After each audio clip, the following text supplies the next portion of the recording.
Good evening. I'm Dr. Fred Rouse, the Real Money Doctor, and it's currently 7 o'clock on Tuesday, the 28th of July. And I want to touch base on today's events that affect the way you get, protect, and enjoy your money, your life, and your retirement. Now, the question for today is, do you need a life raft? I'll get to that in just a few minutes. But we've been doing this since early to mid-March, somewhere in there, and we always start with the number of COVID cases because that's the biggest mover that affects the way you get, protect, and enjoy your money, your life, and your retirement. So right now, the current COVID cases in the U.S. are at 4,330,000. Okay. That's up 55,000 since yesterday. Okay. Total number of cases that actually have recovered is still sitting there basically 30%. So if you get COVID, there's a 30% chance that you're going to recover. Not that you're going to recover well, but you're going to recover. They're finding, again, this is a new disease. They're not exactly certain of what's happening just yet. As they get more data and more cases and more time with cases that have recovered, they're finding different things. One of the things they're finding right now is that you can recover from COVID in varying ways. Some people recover like nothing actually ever happened before. That's really, really good. However, a fair number of people are recovering with lingering symptoms that can go on for a week, 2 weeks, 3 weeks, 2 months, or more. And again, kids have this strange syndrome that they haven't figured out by a lot yet. Now, so you got a 30% chance of recovering to some degree. If you're diagnosed with COVID, there's basically a 4% chance that you could actually die. And that's why this is a sort of a serious situation, and you should pay attention to it. Right now, the current deaths are basically 148,000, almost 149,000 people have died so far from COVID, depending on whose numbers you want to take. And again, these are from, where are they from? Johns Hopkins. And an article came out 3 days ago, 4 days ago, somewhere in there, that these numbers are most likely on the low side by as much as 15 to 20% in some places. So again, this is serious. Take it serious. Things are happening. But again, you're out there in the world, you know what things are happening. Now, California's taking the number one spot with the highest number of cases. It was New York for quite a while. New York was the epicenter. Everything was happening in New York. New York basically shut down everything. Okay. And the governor there was taking tons of shit from people because he shut everything down. But that's just the way it was. And right now, their case count is dropped down significantly. California had shut things down initially, had started to reopen, and people went a little crazy out there. And right now, they've got the highest number of cases to date at 463,000 cases so far since they got started. That's an extra 10,500 cases since yesterday. Their deaths right now are 8,500. People have died from COVID. That's another 93 since yesterday. Florida has been making the news. Florida was seriously making the news. They were one of the first states to really push the reopening, really push the reopening. And right now, there's a number 2 spot. And we'll get into their numbers in just a little while. New York has got the number 3 spot. Again, they've dropped down below California, below Florida. Texas is at number 4. New Jersey is still sitting at number 5. Illinois is at number 6. Georgia is at 7. Arizona is at number 8. Massachusetts is still sitting at number 9. North Carolina made its way up to number 10 this past week. Now, today, let's get started with President Trump, just for the hell of it, okay? The Trump administration has awarded Kodak, okay? And if you're 50 plus, you remember Kodak from the early days. They were the major filmmakers. And then when everything went digital, they sort of dropped off the face of the earth. And right now, the Trump administration basically gave them 7,650 Wow. Okay. Math just doesn't go their way tonight. $765 million government loan. Okay, I knew I'd get it out eventually. Can't be 20 forever, things keep changing over time. So $765 million loan they got, okay, under the Defense Production Act. Okay. President finally started to use it. Surprise. Okay. And that's going to speed the domestic production of certain medical drugs. Now, the new division of Kodak, Kodak Pharmaceuticals, is expected to create 350 jobs, according to senior administration officials during a call with reporters on Tuesday. The move is billed as part of a larger effort to secure the United States supply chain of pharmaceutical ingredients and to modernize the strategic national stockpile. That's a good move. Now, the U.S. International Development Finance Corporation, okay, an agency that engineered the deal, has really been working with the Department of Defense to relocate important supply chains out of China for months. Again, you have to understand, there has been this thing for years now. China is taking our jobs. No, China's not taking our jobs. The companies are sending the jobs there. There's a big difference. Same thing with the immigrants. Okay, the Mexicans are not taking our jobs. Americans don't want to do those jobs. And if people are not coming over from Mexico to do these jobs, okay, they don't get done. So for months now, okay, they've been trying to move some of this production chain out of China, and they're starting to get there. Peak production right now, at peak production, actually, the company's going to produce basically 25% of all the active ingredients needed for U.S. pharmaceuticals. Now, companies such as Bayer, Fuji, and 3M have really successfully retooled their chemical and materials science know-how in the drug making, and along with Kodak. Now, it's been well established that, these companies have been out for a while and they can do these things. The company has an expansive, again, this is Kodak now, they've got an expansive 12,000 acre facility in northern New York with 50 million square feet of manufacturing space, lab, warehouse, office space, and their own on-site power plants and wastewater treatment facility. Now, as things come to heat up on the news with COVID, okay, you still have places like California, okay, Kern County in California. It's in their Central Valley there. They reported 12 new deaths and 1,893 new COVID cases on Tuesday morning, primarily due to the delayed results from labs, and Public Health Director Matthew Constantine had said this morning. Well, we're actually being told that some of the labs are holding asymptomatic, non-essential worker samples until the turnaround time improves from healthcare workers and first responders, okay, along with an indefinite amount of time that they're sitting on right now. So that's probably a good move.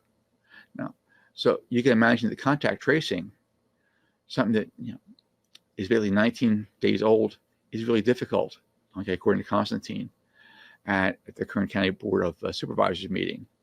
He said contact tracing is really hampering or missing, okay, it just has wrong information because the delays in the lab is so bad. Okay, if you have those delays, okay, the contact tracing is basically useless at that point in time. You need much quicker turnaround time in order for contact tracing to really be effective at all. Now, Constantine said that the current modeling shows a slow increase in cases over time until a peak in February, and it might diminish sometime in next summer. Okay, now this is somebody who sees what's going on. He's not expecting this to slow down until next summer. Now, he added, well, the intensive care units are nearing capacity. They're really, more limited by nursing staff than they are physical space at this point in time. Now, back in Florida, okay, Florida reported that Tuesday, okay, a new daily record high for the state, with new cases, hospitalizations, and the number of ICU capacities once again rose, reversing what had been days of the state's coronavirus appearing to show slight signs of improvement. Florida right now reported 186 new COVID deaths on Tuesday, topping the record that had stood since July 22 and ending a streak of what had been a declining daily death rate every day since then. Hospitals right now are reporting 0 available ICU beds. And again, they're on the rise, with 55 facilities reporting they were at capacity on Tuesday, up from the 49 that reported 0 availability on Monday. So this keeps clicking along, folks. And again, other major metrics that show worsening coronavirus spread, like hospitalizations and the rates of tests coming back positive, are also on the rise after the declines of the past week or so. Now, Florida was one of the nation's coronavirus epicenters right now. It's been that way for weeks, posting daily increases that have really unmatched any other state during the pandemic thus far. Okay. Florida reported 9,243 new cases just on Tuesday, rising from the 8,800 that they reported on Monday, which was the lowest increase the state had posted in 3 weeks. And yet still more cases, okay, than most counties have reported throughout the entire pandemic so far. So this is happening, okay? And there's a real good reason for this stuff. Right now, the death toll in Florida is still far below what New York had during the worst of the pandemic back in March and April. Okay, when it has the worst days, the state will report about 1,000 deaths on its own. Right now, though, Florida is one of the fastest states to start lifting restrictions on its economy, and was eager to do so, with the state largely avoided the dire impact of the spring coronavirus surge that brought areas like New York to its knees. Now remember, New York, they got beat up big time with this thing. And then Florida was sitting there. They felt like they were unaffected. They opened up big time. They opened up everything. And you saw people on beaches, okay? People in bars and people on beaches. You knew it was going to be a matter of time. If you had any sense about you, you knew it was going to be a matter of time. Okay. If you're wearing tinfoil hats and drinking the Kool-Aid, no, open up everything. And the president was busy, liberate Wisconsin, liberate West Virginia, liberate all these states, okay, which really caused problems. And right now, okay, all those states that actually open things up are having problems. Florida is one of those states right now. And then they noticed that the spike would come in Memorial Day. What a surprise, when the large crowds, packed the beaches and the vacation spots. The state was only reporting at that time about 500 new cases a day. By mid-July, they're regularly reporting over 10,000 new cases a day. Where do you think it came from, folks? Okay, let's get real here. Okay. People keep complaining about the masks and social distancing, but hey, that's the only thing that works so far. You want to keep breathing on everybody, you're going to spread this thing. And they went from 500 cases a day to 10,000 cases a day. What a surprise. Now, a rise in hospitalization also followed, and more recently, a spike in deaths. Again, you get the cases diagnosed first, then the hospitalizations come, and then the deaths. It's just the way it is. It's a natural progression of this thing.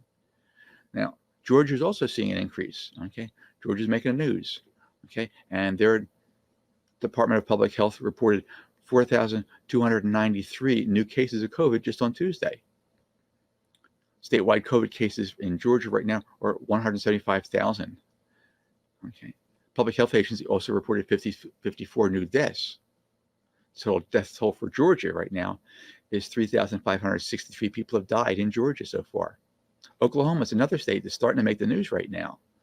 At least 1,089 new COVID cases, on Tuesday, according to the Oklahoma State Department of Health, bringing their total to at least 33,775 cases since the pandemic actually began.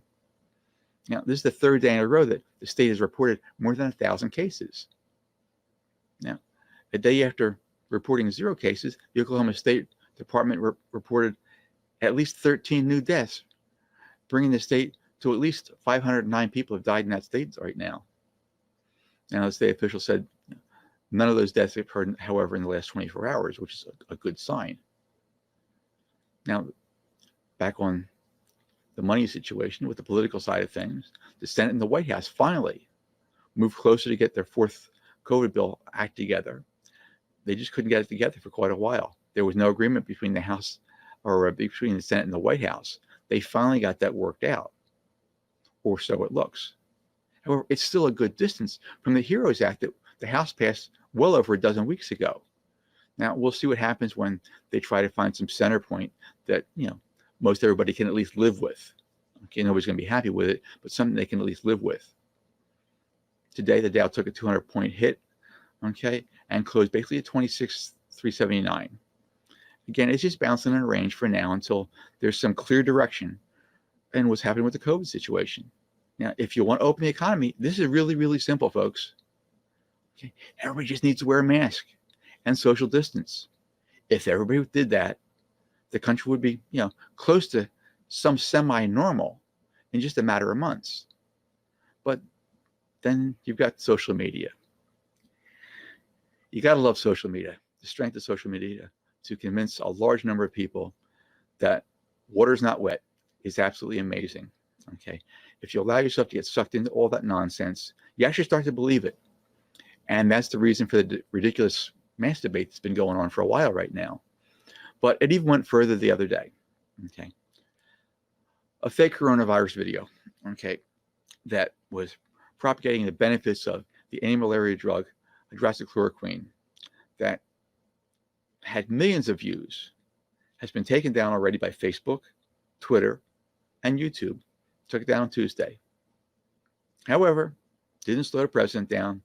He was busy sharing versions of that video that went viral to his 84 million followers. Okay. However, it was created by right-wing publication Breitbart. The video showed people dressing in white lab coats, staging a press conference outside the Supreme Court building in Washington, D.C. Again, staging, not having, staging. Okay. They claimed that the anti-malaria drug hydroxychloroquine was a cure for COVID, and you don't need to wear a mask to slow the spread of the disease. Okay. It's staged, folks, entirely staged. By Monday night, the video had racked up over 20 million views on Facebook, according to NBC News. Now, the U.S. Food and Drug Administration has already ended the emergency use of chloroquine and hydroxychloroquine, saying that the drugs really were unlikely to be effective in any way, shape, or form in treating COVID. Okay. Now, we've removed this video for sharing false information about cures and treatments for COVID. Okay, this is what a Facebook spokesman had said earlier. Now, it didn't stop there. A Twitter spokesman also said, okay, it was taking action on tweets containing the video. They're still going up, however, today. They'll get to them eventually. But these tweets are still going up.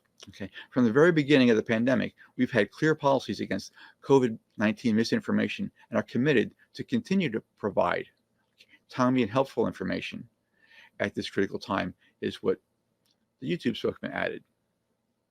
Now, that brings me to the question for today. Do you need a life raft? I mean, the world's going crazy right now. People are manufacturing their own news and pushing it to hundreds of thousands of people, willing people on social media, just eat this trash up. The mainstream media just can't keep up with the onslaught of the bogus news stories and the slanted news stories.